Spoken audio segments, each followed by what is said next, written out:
राधे राधे प्रणाम। हम पूनम अपने यूट्यूब चैनल पूनम सरिता संगीत में आप सबके तहे दिल से स्वागत करते हैं। आप सबके लिए ईश्वर से मंगल कामना करी थे। आज सोना और चांदी की महंगाई के ऊपर बहुत सुंदर गीत लेकर आए है। आप सब सुने कि इसे ला कमेंट में ज़रूर बताएं। खूब सारा प्यार और आशीर्वाद बनाए रखें।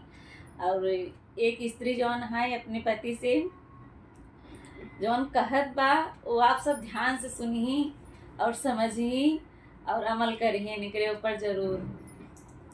सोनवा के दाम बढ़ल जाता बल में तोहरा ना